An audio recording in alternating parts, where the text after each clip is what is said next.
Dans un monde toujours plus urbanisé, la relation entre les hommes et la nature évolue constamment et devient de plus en plus étroite. En effet, depuis plusieurs décennies, l'urbanisation dans le monde s'accélère et cela a des impacts environnementaux importants. La nature est parfois mise de côté, ce qui a amené notre rapport vis-à-vis d'elle à se réduire petit à petit. Basé sur notre réflexion personnelle et nos ressentis sur ce sujet, nous nous questionnons sur la manière d'habiter la nature et de la comprendre.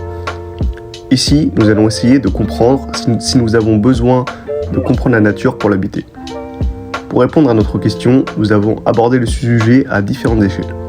Nous nous sommes dans un premier temps rendus en pleine campagne picarde pour analyser et voir où l'impact de l'homme est encore visible, loin des espaces urbanisés. Ici, nous sommes à 20 km d'Amiens. Nous nous sommes échoués dans une campagne près de Bernier-sur-Somme. Ici, la trace de l'homme reste largement visible. Nous avons trouvé un bois privé et des champs à perte de vue. Ici, nous avons compris que l'impact de l'homme se trouve même dans des endroits plus reculés, surtout pour les exploitations agricoles. Nous n'avons pas manqué non plus de constater la présence d'éoliennes au loin, symbole d'une trace de l'homme de plus en plus présente dans n'importe quel lieu dans le pays. Alors, nous pouvons en conclure plusieurs choses, notamment que l'homme dispose avant tout de la nature pour sa survie et que la notion d'habiter est entièrement liée avec la compréhension de l'homme et de son milieu. Ici, dans un second temps, nous avons choisi de nous arrêter dans une campagne urbaine à 20 km d'Amiens. Cela nous semblait pertinent, car ici, nous retrouvons des lieux qui s'allient avec la nature pour que l'homme puisse disposer et comprendre comment celui-ci l'utilise en alliant la pratique du côté urbain et des milieux naturels. Ici, le rapport entre l'homme et la nature est assez intéressant, car lorsque nous sommes entrés dans la ville, nous avons constaté la présence d'espaces naturels avec des lacs et étangs.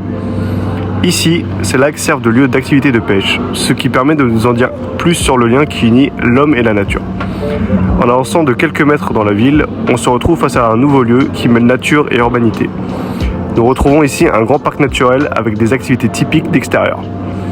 On constate la présence d'une grande aire de jeu, mais aussi d'un city-stade, et également de chemins faits pour la randonnée pédestre ou pour le vélo. L'homme ici s'appuie sur la nature pour pouvoir trouver des moyens d'occupation et sa trace est largement visible, mais toujours dans un respect de la nature.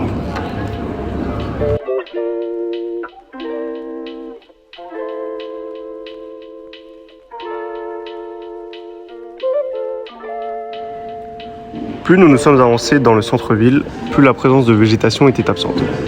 Notre dernier arrêt dans cette ville a été sur les hauteurs de la ville pour avoir un nouveau point de vue et prendre du recul dans la vallée de la Noix de la Somme. Dans ce troisième point de passage, nous avons choisi de nous rendre au parc Saint-Pierre. Celui-ci fait office de point vert dans la ville d'Amiens. Ce parc semble essentiel pour les habitants car il est ici un poumon, un point de recul dans une ville fortement urbanisée et bétonnée et constater le rapport entre l'humain et la nature qui semble intéressant. Le parc Saint-Pierre semble être le lieu où le rapport homme-nature est le plus important dans la ville d'Amiens. En effet, ce lieu, nous le fréquentons souvent lorsqu'on est habitant de la métropole amiénoise, que ce soit pour se promener ou faire son running par exemple. Ce lieu a vu son rapport entre l'homme et la nature énormément évoluer au cours des dernières décennies, car cet espace, soi-disant naturel, est devenu un lieu modifié par l'homme pour en faire un point de ressources naturelles. Les lieux nous habitent et ont un effet sur nous. Elles permettent d'apporter une harmonie, même si, dans le cas du parc, on constate une domination de la nature sur l'homme. En effet, cette domination de la nature est due à la solastalgie. Aujourd'hui, même les villes ont besoin de la nature, que ce soit pour sa qualité ou bien encore son esthétique. La nature en ville est pour combler un manque dans la bourgeoisie.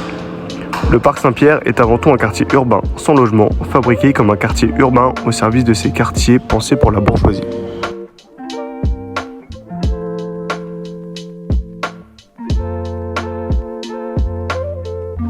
En définitif, notre étude sur les différents sites nous permet de remarquer que l'homme et la nature n'entretiennent pas la même relation selon où nous nous situons. Habiter la nature ne se résume pas seulement à occuper l'espace physique, mais à entretenir une relation respectueuse et durable. En adaptant des pratiques conscientes et responsables, nous pouvons créer un monde où l'homme et la nature cohabitent en harmonie.